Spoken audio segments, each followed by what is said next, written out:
my studio. This is Emma, and an extremely warm welcome to you if it's your first visit here, and welcome back, and thank you so much for your patience in waiting for this video to come out. I've had a lovely couple of weeks off, done me the world of good just to stop, don't you think? The thing is, when you work for yourself, when you do your own thing and you're always around what you're doing, because my work isn't, you know, away from home, it's here, so I'm always aware of it, and especially as an artist, everything you're looking at is possibilities to put into your work, kind of thing, so you're kind of never off the game. So for me personally, it's really important that I go away, have complete, you know, change of scene, which is what I've done, and just step away. I actually lock my studio sometimes, even if it's just for a weekend, and just say, no, you're not going in there.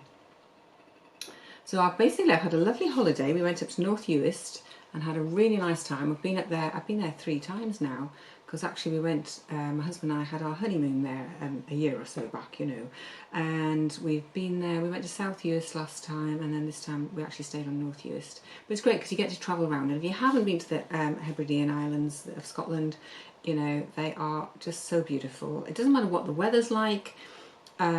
Everything's always beautiful, whether it's peeing with rain, blowing a gale, or whatever. If you're very lucky, you get some, you know, warm sunny days as well. But it's great because you go on a ferry. You drive all the way up there. It takes us about 6 hours, 7 hours to get up there, and then you get a ferry and you go across the sea, and you sit on the ferry with nothing to do for an hour or so, depending on which island you go to, and you get there and the ferry empties out, and all the people drive off the ferry and disappear, and there's like nobody. So we've had a fantastic time and come back. I've done all sorts of jobs. I've got all sorts of jobs done on the house. I've got windows oiled and doors oiled. I'm sort of getting ready for winter, because obviously now it's September. It's like suddenly, oh, we're moving into autumn. Things are changing rapidly. So last week we were setting up our work at the Gather. I've got 3 pieces in there, which you have, if you've watched my videos, you've actually seen me make them.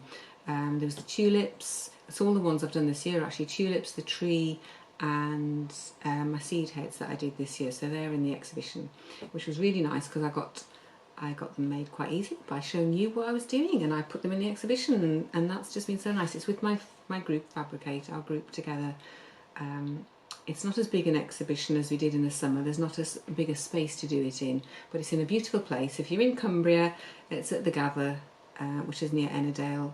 And it's a wonderful community hub. It's somewhere where people go on their path to, I think the C2C goes through it or something.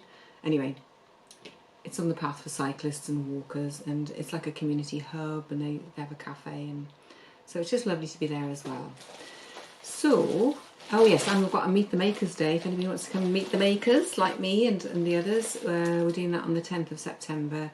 It's always nice. We just take our stuff and do stuff and show people what we do, and it's lovely. We get to talk to people and talk textiles. It's lovely. So basically, we're working with these kind of 2 bags of colours. These are scraps, is what we're working with, and we've used the embellisher quite a lot, obviously, to put these scraps down onto a background, and we're beginning to pull it together into a piece. It's been very much a game of playing and seeing what happens, and just not overthinking anything, really, just trying to let it just come out by itself, as if you know, creating something like this lovely textured piece, just by taking the scraps out of the bag and playing with them. I have to say, an embellisher is awfully useful if you haven't got one. I'm not saying you must go out and buy one. Borrow one from a friend. You know, lots of people have them in their cupboards and don't know what to do with them until they see me here, obviously. So I think really we need to get back down to it after 2 weeks off. Shocking it is. So let's get on and see where it's going to take us today. Oh, I forgot to say the usual thing. Thank you so much for subscribing. Thank you very much for all your comments, and I'd love to hear where you're from. If you're new commenting here, do let me know whereabouts in the world you're from, because it's ever so nice to connect with you all. It makes my day. So I think it's time to head on over and get on with this piece. Okay, so this is kind of where we've got to. I'm just going to move this bottom part out of the way, and then we can pull this down here. And I'm going to have a little bit of a fiddle with this. I'm going to have a little bit of a fiddle, cut some more pieces, I think, and then I'm going to pop it under my embellisher and we'll see how it's going to be.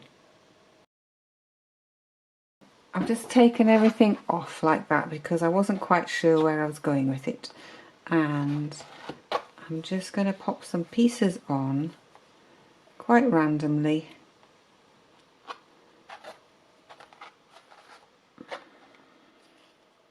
Because I don't quite know how these are going to react under the embellisher. So I'm just going to do a little bit of this, a bit like doing the green piece. I'm not trying to control it. I'm trying not to control it, I should say. Which is a different sort of a thing, really, isn't it? So I think we'll just pin these on. I don't feel I need to put a piece of net over this because they're quite biggish pieces, but you could obviously just slap a bit of net on. I thought, well, I'll just do a little bit of pinning because that's quite nice to do. All these little things are just very soothing to do. I think you just take your time. Oh, I've left that little bit. Oh, been abandoned. Right, that'll do. Now I'm going to pop this under my embellisher and we'll just start the process of building up this part of the piece. Here we go. So I guess I could turn my machine on. That would help, wouldn't it? Right, I'm just going to get going and see where we get to with this. Obviously when you pin it, you've got to be really careful to take your pins out.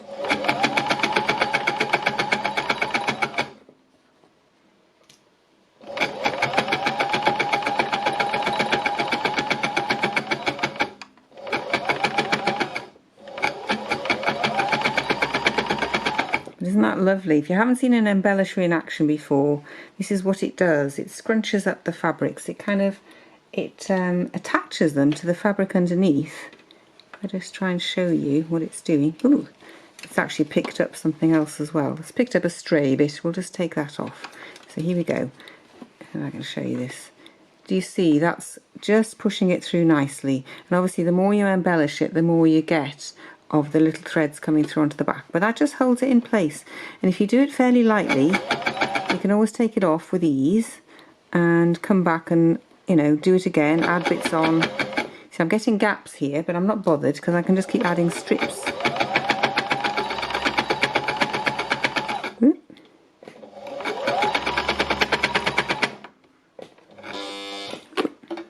If it makes that sort of a noise, I lift up my needles and I move it. It's just sort of got itself a bit wedged for some reason.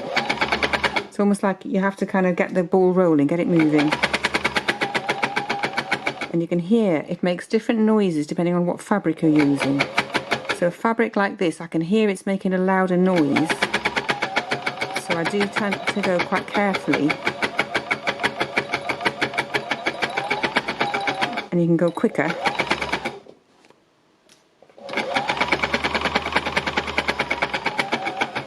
Isn't it lovely though? I just love what it does. And it's making all these rough edges. I don't mind that, that's fine. But you can see it's making gaps, which again is okay. And this is why you cut your pieces bigger than you think, or you have to just keep adding bits on and playing. Just keep playing.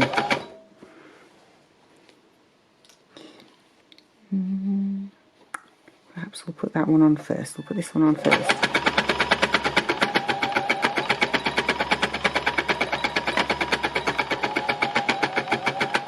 Some fabrics are definitely nicer than others to embellish, I think. I do have my favourites. I do like things that scrunch up. Now, if I do that, that's going to make a really raggy edge down there. Do I mind? No. Let's put it on there.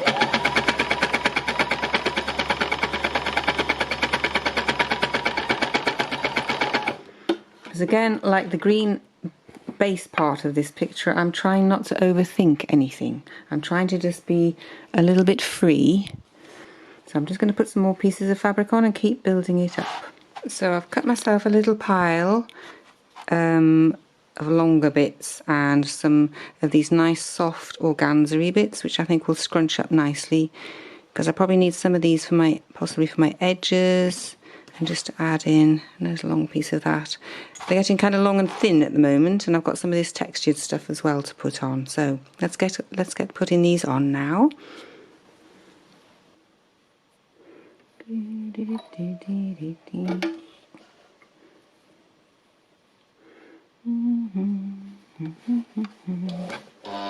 Oop.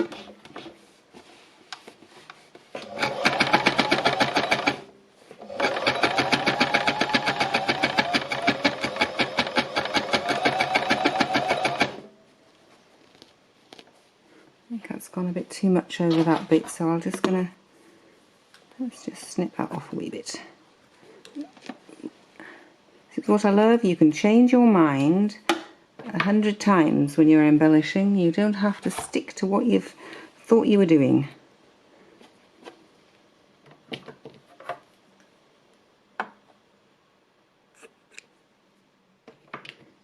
It's very free and easy.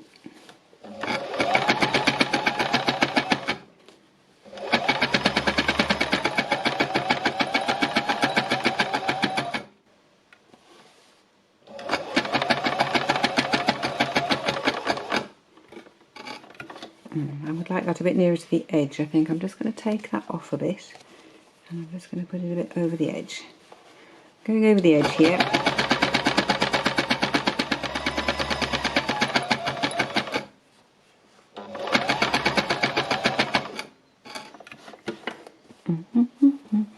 Got a few more little gaps here, but I think I'd like to put a bit of, I'd like to get some of this purpley stuff on now. I'm going to whack that on there. Whack it on. And that means if you hear that funny noise, that means I haven't got my needles up high enough, which is very naughty, obviously. I've got some more purpley bits somewhere. Just bear with. Just popping some purpley bits on, I think, next, but I really need to make sure these gaps are filled first, because this is sort of a top piece. So I've got another piece of organza-y stuff to just cover these edges up a bit. Let's just see what happens with this bit.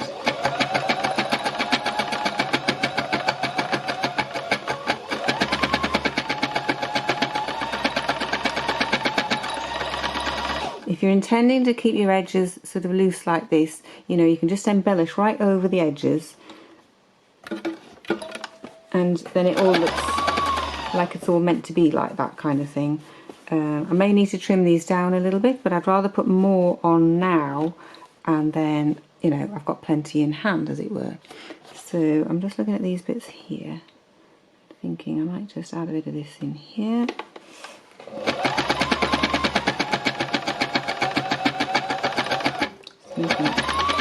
Sure, I go over the edges, and this bit might just do for here a bit as well.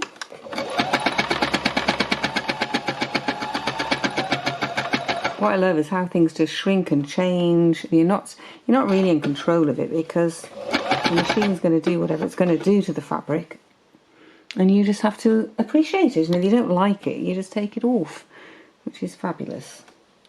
So now, where's the other bit of purple gone?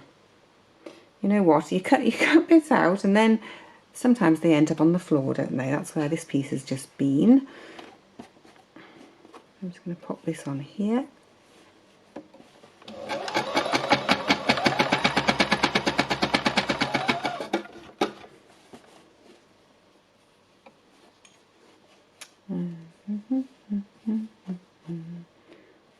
Put that across a little bit.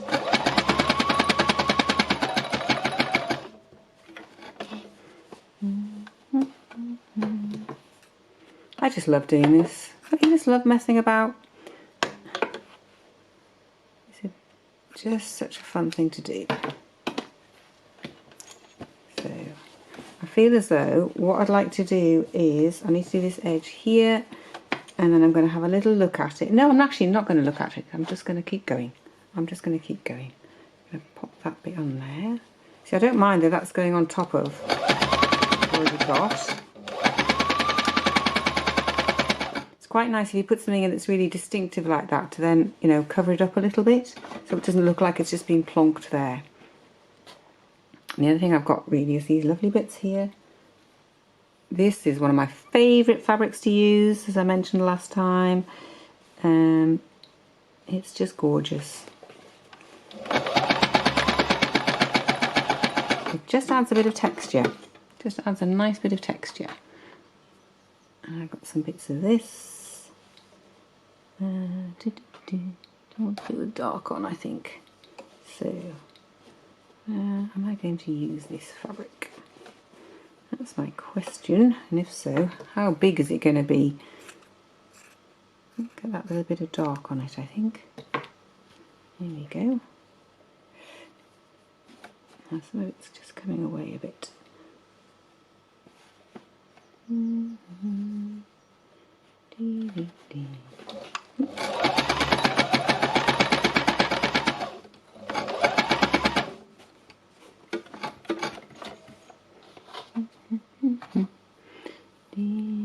might just I think we'll leave that there. Oh, this bit's coming off a bit. Put that over to there. Yeah, so I think I'm nearly done, but I'm just going to finish off, put a few extra bits on, and then I'll show you when it's finished. Or at least when it's finished at this stage, I should say.